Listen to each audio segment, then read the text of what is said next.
and there were 3 large gravity amplifiers. These devices looked like about a 2-foot diameter, 4-foot long piece of pipe hanging by a smaller piece of pipe from the level above, and they can be independently positioned.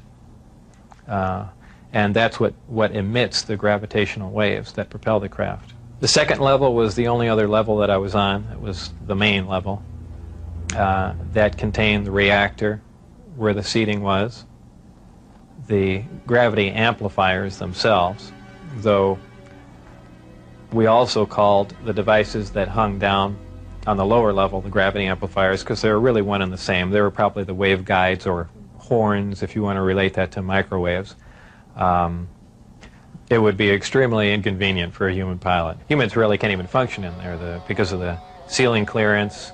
The seats were so tiny. It was obviously made for a creature much smaller than a human. It produces a gravity wave, which is similar to the gravity wave that the Earth produces. However, the craft phase shifts the wave. In other words, it turns the wave not really in an opposite polarity, but something to that effect, where it will work against the natural gravity wave of the Earth, and it produces a lift in that effect. Well, the craft generates its own gravitational field. Being inside that field essentially doesn't shield you, but essentially you're in, and this is a terrible way to say it, almost in a different realm, because you're now influenced only by that gravitational field. For instance, people wonder how a craft like this can make a turn at such high speed, a 90-degree turn, when they would imagine people slamming up against the wall or something to that effect. Well, that really wouldn't happen. Inertia would have no effect. You're in a distortion, and don't forget that gravity distorts time and space, so really nothing is going to influence you while you're in there. There are 3 amplifiers. The craft can operate on a single one, can lift off the ground. The way in which it's propelled are 2 different ways. There's what they call Omicron configuration, where the craft is using one generator, or Delta configuration, where it's utilizing all 3. Delta configuration would be for space travel. Essentially, the craft will tilt up on its side, as opposed to a science fiction movie where you see a flying saucer moving around. The craft will tilt up on its side, focus the 3 gravity generators to a single point, and move through space that way. Moving around the source of gravity is a problem to a disk because it's interference, essentially. So what they do is they work with that interference to their benefit. They'll use one gravity generator to lift the craft off the ground. And as opposed to what we're used to, for instance, a plane, once it's in the air, we envision thrust or some force coming out the back of it to push it forward. The crafts work completely opposite of that. What they do is once they're hovering in the air, they'll swing the 2 remaining gravity generators up in front of them and create a distortion, essentially a downhill, and the craft rolls downhill for infinity. It's always chasing a little distortion. That's why they look goofy when they fly around at low speed, because they're essentially, and any time you run over, the gravity field around the Earth is not completely constant and stable, depending on the minerals and density of the Earth underneath it. The gravity will vary somewhat, and you will get odd movements of the craft. So its low-speed mode is kind of unstable for the most part. I only witnessed one test flight up close, officially. That I was just inside the hangar. The test was going off probably, just as the sun was going down, and it was a low-performance test. I believe there were some pilots or test pilots in the craft. The craft must have been retrofitted to fit them, because the seating arrangements were really not accommodating.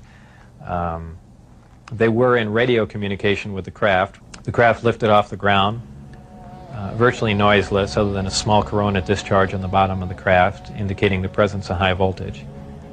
That dissipated. at about 30 feet, and it stood there completely silently and moved over to the left and to the right and sat back down. That was the entire test. However, that was an extremely impressive test. Maybe to someone that really knows little about science or anything, that wouldn't be a whole lot, but you have to realize this craft was about 52 feet in diameter. I don't know exactly how much it weighed, but it weighed a lot. And this was quite a scientific feat, to lift something completely silently, under control, and perform a maneuver like that.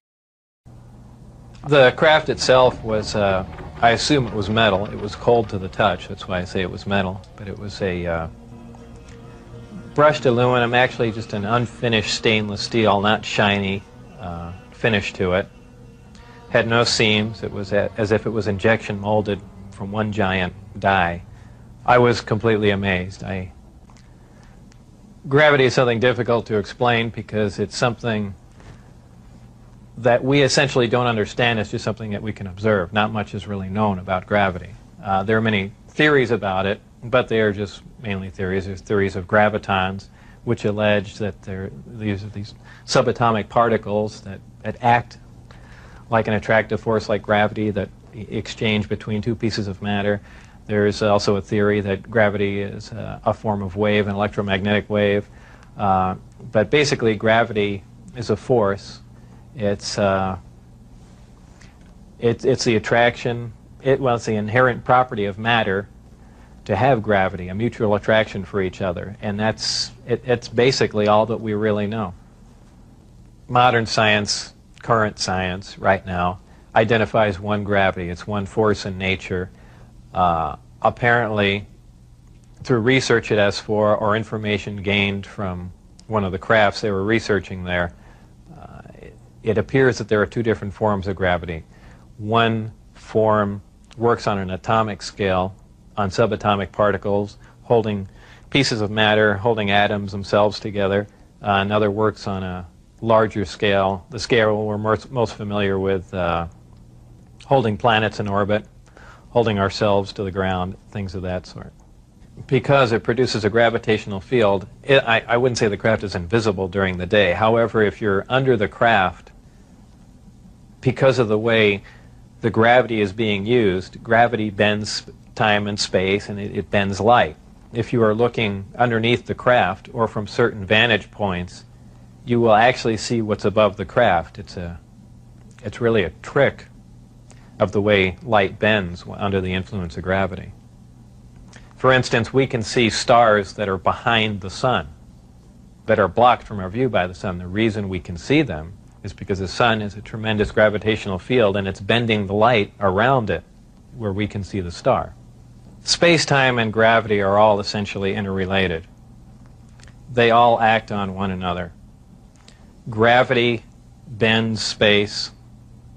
Gravity also distorts time. When you vary one, you essentially vary the other two.